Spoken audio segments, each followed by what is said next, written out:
рождения. В 1911 году Гюнтер Бёрстин получил патент на свое изобретение за номером 53248. Через несколько лет, когда началась война, ни у Германии, ни у Австро-Венгрии не было танков. Работы Бёрстина оценили лишь нацисты много лет спустя.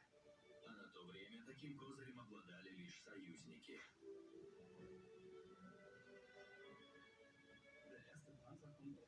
Первыми танки в бою применили англичане и французы в 1916 году.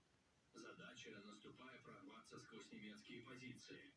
На Западном фронте немцы перешли к обороне везде, кроме Вердена. Там они наступали. Свои позиции они держали до 1918 года, невзирая на атаки союзников.